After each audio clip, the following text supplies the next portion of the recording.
It's a pet's life with Gym Dog, Ireland's first pet resort by Des the Vet. Managed by vets, loved by pets. Daycare, vet care, premium pet food and grooming. Visit at petslife.ie.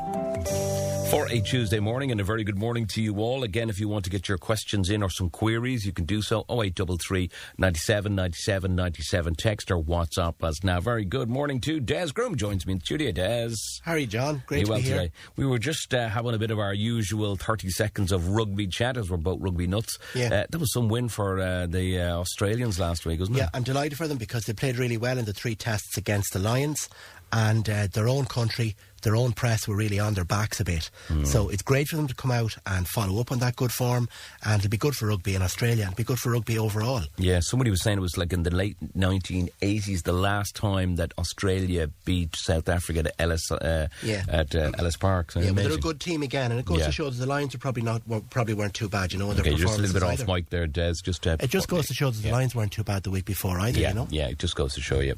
Right, let's turn our attentions matters at hand. We were touching on various different bits last week, including reptiles and exotic animals. We said we'd revisit it today, and it is a good subject because we had a bit of a reaction from it last week too. So we said we'd take a look again, yeah. There's more to the animal kingdom, and there's more to veterinary than dogs and cats. So that's an interesting thing too. I might even go to the ploughing, and we do an old day about farm animals. You never know. Yeah, absolutely. But but one of the things I said last week and the week before was that a lot of the diseases that I see are diseases of management. In other words, owners, unfortunately, cause a lot of problems through the wrong type of management, be it a pet. But particularly with regard to exotic animals, you see, I made the point that I wouldn't encourage people to become owners of reptiles, lizards, birds, these type of exotic animals, unless they become very knowledgeable about the management of them. In other words, ownership of an exotic, it requires a lot of commitment and engagement, because in all of my years as a vet, most of the diseases and problems that unusual animals get, the majority of them, unfortunately, are caused by management. Now, by management, I mean that could be keeping them in the wrong environment. It could be not adapting them adequately to our climate, not getting the feeding right, and thereby you'll have vitamin and mineral deficiencies. And the other things can be overcrowding, keeping the wrong ones with each other, causing stress. So there's a lot involved in keeping a species that isn't naturally designed to be a pet. Okay. When we use the word exotic animals or animals that people would what's the range? What are we talking from? Yeah, the word just means species that aren't from here. Right, okay. So that can be African grey parrots, budgies, conures, these sort of birds, or it can be exotic fish. Yeah. A tropical fish, not from here. Or it can be iguanas, snakes, whatever it might be. They're not from here. So they're not endemic to our climate in particular, right? They probably need more sunlight. They probably need warmer temperatures. They need different ranges of minerals and vitamins than they're going to find in a lot of the foods available to them here. So this is why it requires a lot of commitment and training and education on your part to manage one of these. So I'm not encouraging people to get an exotic pet, but it's great to have a fascination with them and learn about them in the interests of being aware of the lovely world we live in and the way we should mind it. Yeah, absolutely. I'd agree with that part as well. I didn't even think that, I suppose, over the last 20 or 30 years, has the likes of parrots and budgies and all that, they're not as popular, are they? They're not too popular here. They're more popular in Mediterranean countries and African countries, and they're more popular probably in more urban areas where keeping a smaller pet might be more attractive. You know, way back when I was a young vet at 26 years of age, I went to Saudi Arabia. Yeah. Initially on a contract to work with horses, with race horses. But one thing led to another, and I transferred from the stud farm work I was doing at the time into the city of Jeddah in Saudi Arabia, and I spent a year there working in Jeddah Animal Hospital, initially with horses, but also with a range of other species. And I became fascinated with some of these other different animals that are out there. And my philosophy, my outlook on life, which is about prevention being better than cure, comes from those times, because two particular cases stuck in my head, and they're two particular cases where management and human care and human involvement had caused the problem. And there's a kind of a moral and a message in it that I've carried with me throughout my career. Now, the first story is really fascinating. Two young guys came in, and this is in Jeddah, which is a city in Saudi Arabia, which is on the Red Sea, and it's a Islamic country. And so 2 young Arab guys came in, and they were speaking. They had no English, almost no English. So an Indian guy helping me with the interpreting, and they wanted to know would I come out to the house and visit them. And they were talking about a cat that they had. And I said, sure, what do they need me to go out to the house to look at a cat for? Should I not bring the cat into me? Oh, no, you don't understand, doctor. This is a different type of cat. Oh, okay. So I was curious then, you see. Yeah. Into the Jeep, followed them out of town. Nice big country house on the edge of the city of Jeddah, right? And out to the back of the house, now this time I was very curious, out into the garden, the biggest cage stroke enclosure you ever saw, with high sides to it and a roof on it. And inside it was a baby tiger, a young tiger. Now this young tiger was, we say, half grown, it was about 6 months old. And they had a chain around its neck, and it was a little bit like the Mike Tyson in the Hangover movie. Yeah. They had a chain around it, a big studded collar on it. They were able to handle it and manage it to some extent into this cage, anyway, to handle this tiger.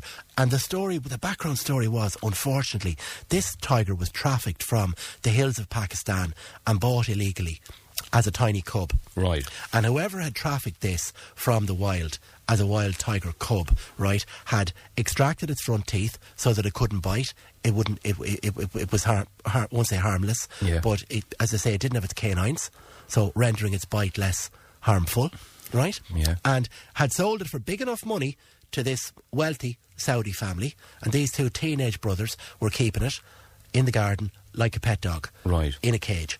And you see an awful lot of that online, though. Yeah, now no badness in them. Right. They just didn't know any better. Right, that this okay. was a kind of a thing, why not have a tiger, it'll be fun. Yeah. Right? And this tiger had a form of calcium deficiency called rickets. Now rickets is what the old sailors on the wooden ships in the Middle Ages used to get from vitamin C and vitamin D deficiency. Right? Yeah. So this tiger had rickets, which is a type of a deformity and a softening of the bones.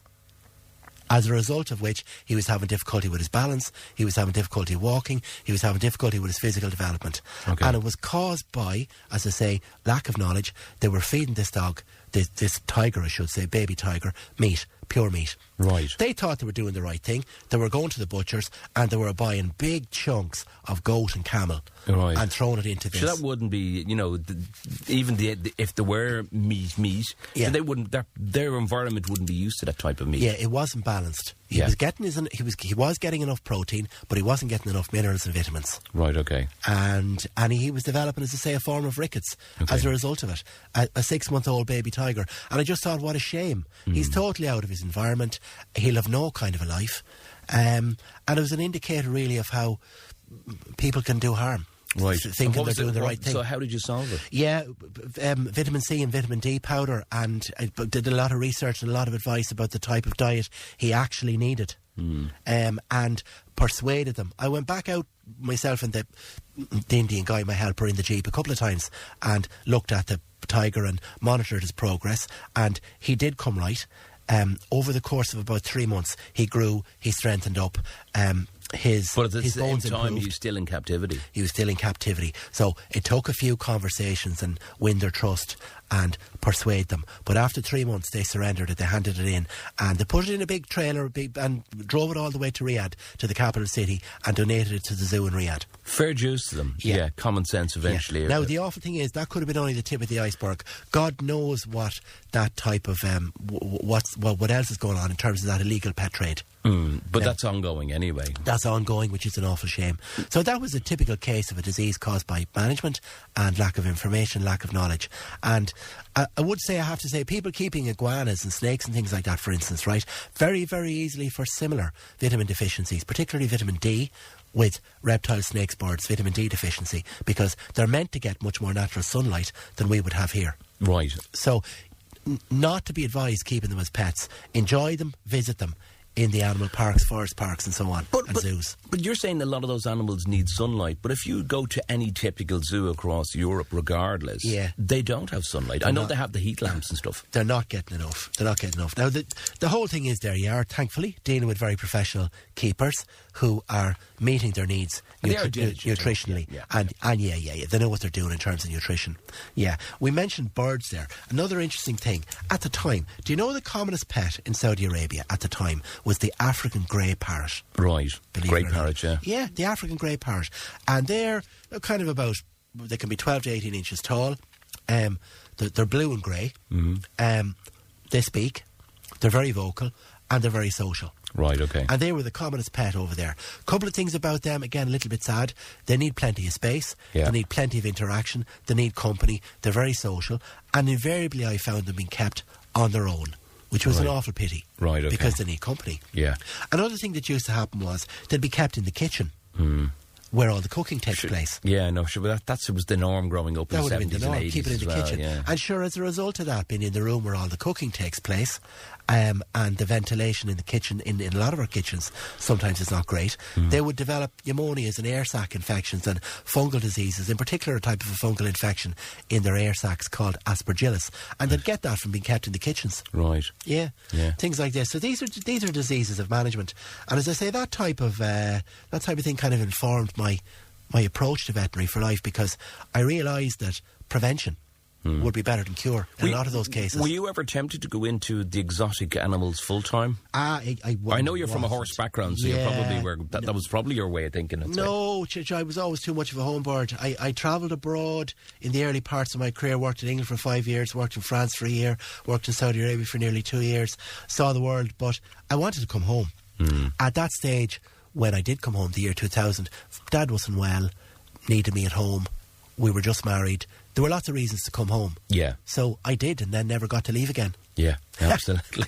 Well, you've a good practice, to be fair. Yeah. I'm still enjoying it too, thankfully. And you know, when we again we're talking about these animals, or you were saying what the definition of an exotic animal, or we know what the reptiles are as well. Yeah. But even though we advise people not to do it, really, what about, let's take it for example, that be positive. If there is a case you're going to give people some tips of management, what would you give?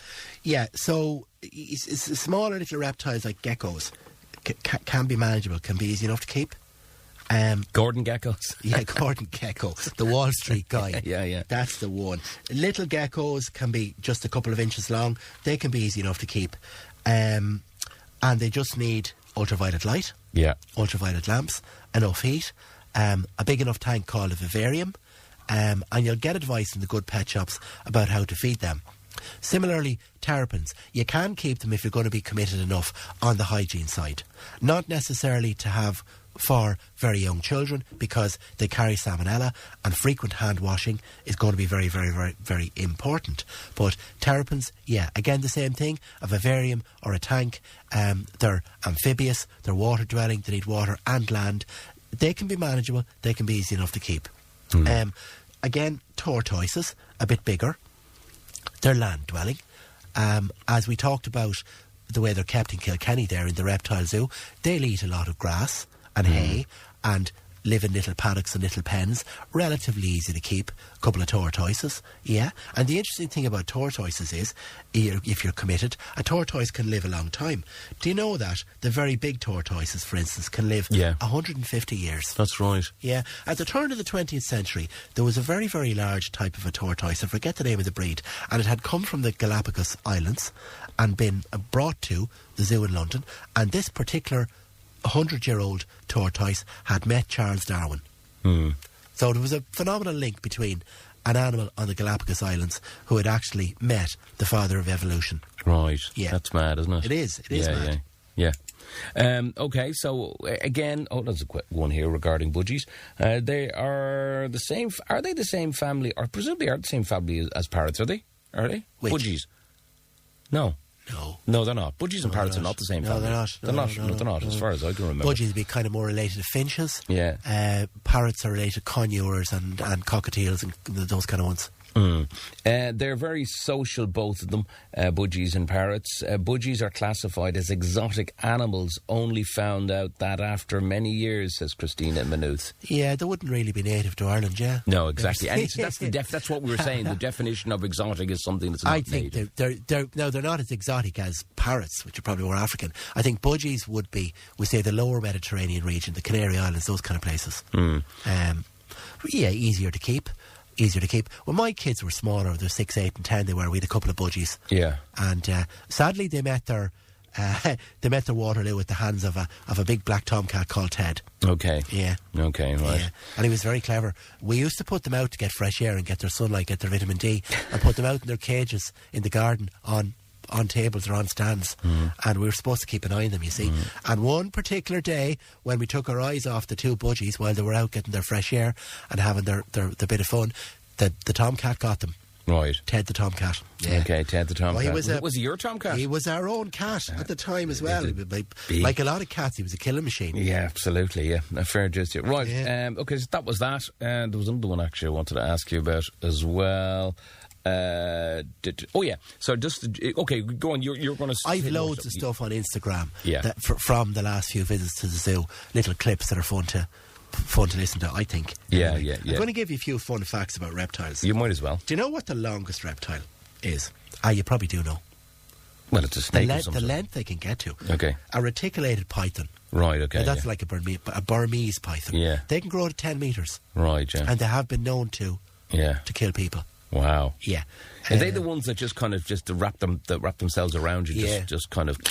Yeah. There's two ways that snakes kill or hunt. You have the constrictors. Yeah. That squeeze their prey to death. Yeah. And then you have the venomous ones. Yeah. Who have coagulants, blood poisons Right. in their fangs. Some of them they vary. They were saying the smaller ones are the more dangerous ones. Yeah, they are like the cobra. Yeah. Cobra is venomous, whereas a python is not. Right. Okay. Go on. Crocodiles. Yeah. How big can a crocodile get, you reckon? Oh no, 30 foot. Yeah, I was telling you that there's a couple of them there in Kilkenny, and they are definitely around that. Right. Okay. They're 8 to 10 metres long. Yeah. They're not far off 30 foot, yeah. Yeah. 900 kilos in weight, imagine. Crocodile. Wow, that's pretty heavy. Yeah, that is pretty heavy. Now, they have a smaller crocodile there as well. So these are, alligators and crocodiles, they are the same species. So these alligators get to be that big. There's a Chinese crocodile, and he's much smaller, and a different colour, a darker colour, and has a kind of a rounder sort of a face. And they come from the region of the Yangtze River Basin in China. Yeah. And they have a natural park for them, which is the last preserved habitat of these Chinese crocodiles. And they're 1 metres to 2 metres long. Right, okay, very good. Go on, keep going. Come on. You started now. Okay, another fact about reptiles. Go on. They're vertebrates, which means they do have a backbone like you and I. Right. So they have a similar enough skeleton. And they're cold creatures. And they're cold creatures. So that means they're ectothermic. They rely on environmental heat to maintain their body temperature. Okay. So this is why they'll go into hibernation. They'll shut down in colder climates. And this is why they need to be kept in a warm environment. Okay. And they'll come up out of the river, and they'll bask in the heat of the day, you see, because they need the sun. It revitalises all their inner organs, gets their heart pumping, gets their blood flowing, and it kind of kickstarts their metabolism again. So they need to bask in the sun for a few hours nearly every day. Okay. Right, you done? I'm done. Go on. Have we a few questions There's from a couple of some questions of our there, dog just, and cat? just general questions coming in. First one first. Can you please ask Des if there is a reduced rate for getting your dog neutered on social welfare, says Jimmy. Yeah, so some of the good animal dog charities run a discount scheme or a voucher scheme. Okay. For social welfare and old age pension. So give the Dogs Trust a ring. Okay. Amy was on. She says she's a 4-year-old tomcat. One of his claws actually broke off during the week. Don't worry about that, Des. You're probably just allergic to the animals or something. One of her claws broke off on the right foot. Looks very, very sore. She seems to be in a bit of pain. Do I need to bring her to the vet, or do I need to get a little bit of painkillers or something like that? Yeah, a broken nail like that can be painful, because when the whole nail breaks off, you can often get the bone. Right, okay. The end of the bone can be exposed. So their nail goes in deeper than your nail. Yeah. So if a whole claw comes off, you're talking about the entire bottom joint of that little toe has broken away. Okay. So you can have bone exposed. The risk of infection is very high. That cat would need probably an antibiotic injection as a precaution and a little bit of antiseptic spray on it. So you do need to bring that cat to the vet. If it's still sore, we say even after 1 day it's still sore, bring her to the vet. Yeah, okay, and they'll look after it, and that would be pretty damn sore, I'd say. Yeah, that's painful. Yeah, it is. Yeah. Just a comment there. By the way, guys, budgies are related to Tories and fig parrots. What's Tories? Tory is a type of a little seabird, I think they are. Okay, and fig parrots. Okay, thank you for that kind comment. We appreciate that. We'll make a note of it. Martha is off in Carlow at the moment. She's got a golden retriever who is 9 years of age. She had a litter about 2 years ago back, but realistically, since then, she hasn't been great form compared to where she was before that. Recently, she's gone off her food. She's drinking water, sipping it, more so than gulping it. Any suggestions? 100% that dog needs to visit the vet. Okay. And I wouldn't delay. Okay, straight in. Oh, yeah. Yeah, absolutely. Those signs are very significant, potentially very worrying. I'm basing that opinion on the history that she had a litter 2 years ago, and she's a 9-year-old unneutered female. So the risk of internal infections that can develop into septicemia, the risk for her would be very high. Okay, right, you know what to do on that. And there is another one there. And this is from James, who's over in... Where he's gone? James in Athy. Has a black golden retriever, 4 years of age, doesn't want to go for a walk anymore. He says, always we shake the chain, and he's always up for it. But in the last few weeks, totally not interested in going for a walk. It might be just the weather. Yeah. Okay, but if you see a pattern of him becoming lazier, other stuff, yeah, a pattern of him becoming less active into the autumn, then he does need to visit the vet. 4 years of age is a bit young to have arthritis, but it's not unknown, it's not unheard of.